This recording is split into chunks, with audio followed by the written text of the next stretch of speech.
ओम शांति। आज 11 सितंबर 2024। बाबा के महावाक्य है, मीठे बच्चे, तुम बाप के पास आए हो अपने कैरेक्टर्स सुधारने। तुम्हें अभी दैवी कैरेक्टर्स बनाने हैं। प्रश्न है, तुम बच्चों को आंखें बंद करके बैठने की मना क्यों की जाती है? उत्तर है, क्योंकि नजर से निहाल करने वाला बाप तुम्हारे सम्मुख है। अगर आंखें बंद होंगी तो निहाल कैसे होंगे? स्कूल में आंखें बंद करके नहीं बैठते हैं। आंखें बंद होंगी तो सुस्ती आएगी। तुम बच्चे तो स्कूल में पढ़ाई पढ़ रहे हो, यह सोर्स ऑफ इनकम है। लाखों पद्मों की कमाई हो रही है। कमाई में सुस्ती उदासी नहीं आ सकती। ओम शांति। मीठे मीठे रूहानी बच्चों प्रति बाप समझाते हैं। यह तो बच्चे जानते हैं कि रूहानी बाप परम धाम से आकर हमको पढ़ा रहे हैं। क्या पढ़ा रहे हैं? बाप के साथ आत्मा का योग लगाना सिखलाते हैं, जिसको याद की यात्रा कहा जाता है। यह भी बताया है, बाप को याद करते करते मीठे रूहानी बच्चे तुम पवित्र बन अपने पवित्र शांति धाम में पहुंच जाएंगे। कितनी सहज समझानी है। अपने को आत्मा समझो और अपने प्रीतम बेहद के बाप को याद करो, तो तुम्हारे जन्म जन्मांतर के पाप जो है वह भस्म होते जाएंगे। इसको ही युग अग्नि कहा जाता है। यह भारत का प्राचीन राजयोग है, जब आप ही हर 5000 वर्ष के बाद आकर सिखलाते हैं। बेहद का बाप ही भारत में इस साधारण तन में आकर तुम बच्चों को समझाते हैं। इस याद से ही तुम्हारे जन्म जन्मांतर के पाप कट जाएंगे, क्योंकि बाप पतित पावन है और सर्वशक्तिमान है।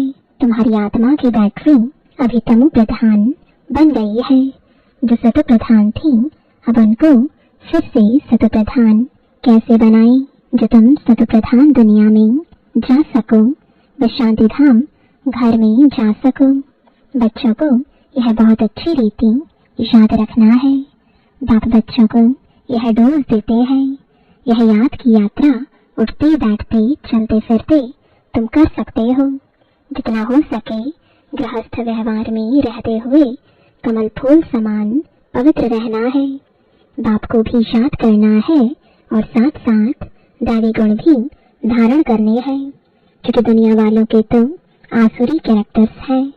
तुम बच्चे यहाँ आए हो दैवी कैरेक्टर्स बनाने। इन लक्ष्मी नारायण के कैरेक्टर्स बड़े मीठे थे। भक्ति मार्ग में उन्हों की ही महिमा गाई हुई है। भक्ति मार्ग कब से शुरू होता है यह भी किसको पता नहीं है। अभी तुमने समझा है। और रावण राज्य कब से शुरू हुआ यह भी अब समझा है। तुम बच्चों को यह सारी नॉलेज बुद्धि में रखनी है, जबकि जानते हो हम ज्ञान सागर रूहानी बाप के बच्चे हैं। अब रूहानी बाप हमको पढ़ाने आते हैं। यह भी जानते हो यह कोई ऑर्डिनरी बाप नहीं है। यह है रूहानी बाप जो हमको पढ़ाने आया है। उनका निवास स्थान सदैव ब्रह्मलोक में है। लौकिक बाप तो सबके यहाँ है। यह बच्चों को अच्छी रीति निश्चय में रखना है। हम आत्माओं को पढ़ाने वाला परमपिता परमात्मा है, जो बेहद का बाप है। भक्ति मार्ग में लौकिक बाप होते हुए भी परमपिता परमात्मा को बुलाते हैं। उनका एक ही नाम यथार्थ शिव है। बाप खुद समझाते हैं, मीठे मीठे बच्चों, मेरा नाम एक ही शिव है। भला अनेक नाम अनेक मंदिर बनाए हैं, परंतु वह सब है भक्ति मार्ग की सामग्री। यथार्थ नाम मेरा एक ही शिव है। तुम बच्चों को आत्मा ही कहते हैं। सालिग्राम कहे तो भी हर्जा नहीं। अनेक सालिग्राम है। शिव एक ही है, वह है बेहद का बाप। बाकी सब है बच्चे। इसके पहले तुम हद के बच्चे हद के बाप के पास रहते थे। ज्ञान तो था नहीं, बाकी अनेक प्रकार की भक्ति करते रहते थे। आधा कल्प भक्ति की है। द्वापर से लेकर भक्ति शुरू होती है। रावण राज्य भी शुरू हुआ है। यह है बहुत सहज बात, परंतु इतनी सहज बात भी कोई मुश्किल समझते हैं। रावण राज्य कब से शुरू होता है यह भी कोई नहीं जानता। तुम मीठे बच्चे जानते हो, बाप ही ज्ञान का सागर है। जो उनके पास है वह आकर बच्चों को देते हैं। शास्त्र तो है भक्ति मार्ग के। अभी तुम समझ गए हो, ज्ञान, भक्ति और फिर है वैराग्य। यह तीन मुख्य है। सन्यासी लोग भी जानते हैं ज्ञान, भक्ति और वैराग्य, परंतु सन्यासियों का है अपना हद का वैराग्य। वह बेहद का वैराग्य सिखला ना सके। दो प्रकार की वैराग्य है, एक है हद का, दूसरा है बेहद का। वह है हठ योगी सन्यासियों का वैराग्य, यह है बेहद का। तुम्हारा है राजयोग, वह घर बार छोड़ जंगल में चले जाते हैं तो उन्हों का नाम ही पड़ जाता है सन्यासी। हठ योगी घर बार छोड़ते हैं पवित्र रहने के लिए, यह भी है अच्छा। बाप कहते हैं भारत तो बहुत पवित्र था, इतना पवित्र खंड और कोई होता नहीं। भारत की तो बहुत ऊंची महिमा है जो भारतवासी खुद नहीं जानते हैं। बाप को भूलने कारण सब कुछ भूल जाते हैं, अर्थात नास्तिक निधन के बन पड़ते हैं। सतयुग में कितनी सुख शांति थी, अभी कितनी दुख अशांति है। मूल वतन तो है ही शांति धाम, जहाँ हम आत्माएं रहती हैं। आत्माएं अपने घर से यहाँ आती हैं बेहद का पाठ बजाने। अभी यह है पुरुषोत्तम संगम युग, जबकि बेहद का बाप आते हैं नई दुनिया में ले चलने के लिए। बाप आकर उत्तम पे उत्तम बनाते हैं। ऊंच पे ऊंच भगवान कहा जाता है, परंतु वह कौन है, किसको कहा जाता है, यह कुछ भी समझते नहीं है।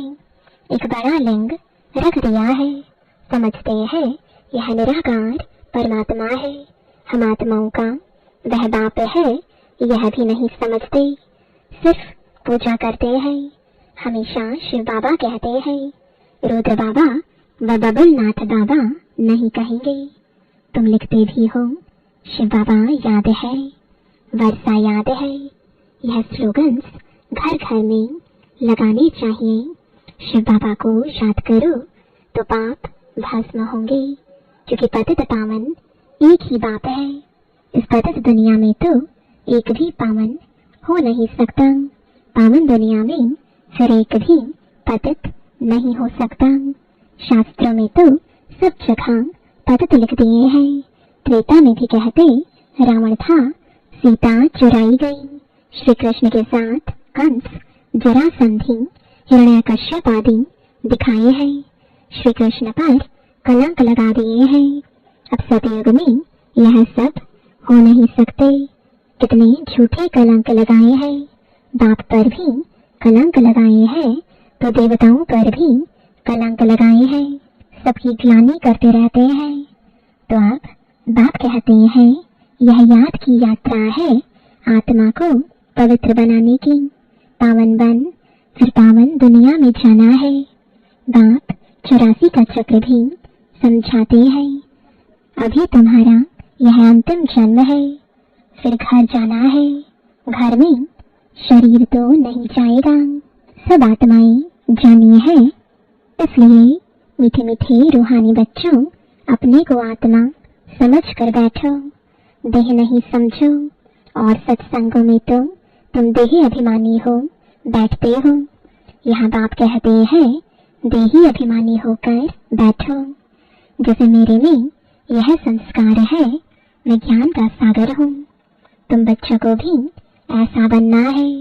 बेहद के बाप और हद के बाप का कंट्रास्ट भी बतलाते हैं। बेहद का बाप बैठ तुमको सारा ज्ञान समझाते हैं। आगे नहीं जानते थे अभी सृष्टि का चक्र कैसे फिरता है, उनका आदि मध्य अंत और चक्र की आयु कितनी है सब बतलाते हैं। भक्ति मार्ग में तो कल्प की आयु लाखों वर्ष सुनाकर घोर अंधियारे में डाल दिया है। नीचे ही उतरते आए हैं। कहते भी है ना, जितना हम भक्ति करेंगे उतना बाप को नीचे खींचेंगे। बाप आकर हमको पावन बनाएंगे। बाप को खींचते हैं क्योंकि पतित है, बड़े दुखी बन जाते हैं। फिर कहते हैं हम बाप को बुलाते हैं। बाप भी देखते हैं बिल्कुल दुखी तम प्रधान बन गए हैं। 5000 वर्ष पूरे हुए हैं, तब फिर आते हैं। यह पढ़ाई कोई इस पुरानी दुनिया के लिए नहीं है।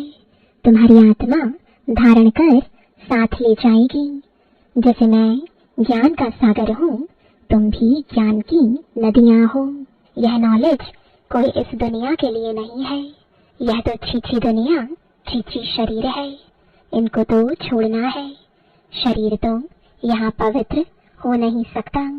मैं आत्माओं का बाप हूँ, आत्माओं को ही पवित्र बनाने आया हूँ। इन बातों को मनुष्य तो कुछ भी समझ नहीं सकते हैं। बिल्कुल ही पत्थर बुद्धि पतित है। इसलिए गाते हैं पतित पावन। आत्मा ही पतित बनी है। आत्मा ही सब कुछ करती है। भक्ति भी आत्मा करती है, शरीर भी आत्मा लेती है। अब बाप कहते हैं मैं तुम आत्माओं को ले जाने आया हूँ। मैं बेहद का बाप तुम आत्माओं के बुलावे पर आया हूँ। तुमने कितना पुकारा है, अभी तक भी बुलाते रहते हैं। हे पतित पावन, ओ गॉड फादर, आकर इस पुरानी दुनिया के दुखों से, डेविल से लिबरेट करो, तो हम सब घर में चले जावें। और तो कोई को पता ही नहीं है हमारा घर कहाँ है, घर में कैसे कब जाएंगे। मुक्ति में जाने के लिए कितना माथा मारते हैं, कितने गुरु करते हैं। जन्म जन्मांतर माथा मारते चले आए हैं। वे गुरु लोग जीवन मुक्ति के सुख को तो जानते ही नहीं। वे चाहते हैं मुक्ति, कहते भी हैं विश्व में शांति कैसे हो। सन्यासी भी मुक्ति को ही जानते हैं, जीवन मुक्ति को तो जानते नहीं। परंतु मुक्ति जीवन मुक्ति दोनों वर्षा बाप ही देते हैं। तुम जब जीवन मुक्ति में रहते हो तो बाकी सब मुक्ति में चले जाते हैं। अभी तुम बच्चे नॉलेज ले रहे हो यह बनने के लिए। तुमने ही सबसे जास्ती सुख देखा है, फिर सबसे जास्ती दुख भी तुमने देखा है।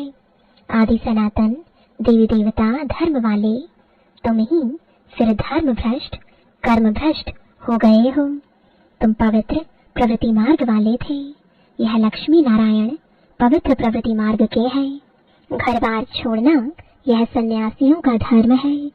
सन्यासी भी पहले अच्छे थे, तुम भी पहले बहुत अच्छे थे, अभी तमो प्रधान बने हो। बाप कहते हैं यह ड्रामा का खेल है। बाप समझाते हैं यह पढ़ाई है ही नई दुनिया के लिए। पतित शरीर पतित दुनिया में ड्रामानुसार हमको फिर 5000 वर्ष के बाद आना पड़ता है।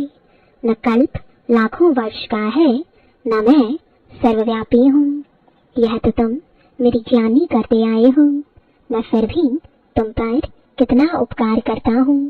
जितनी शिव बाबा की ग्लानि की है उतना और कोई की नहीं की है।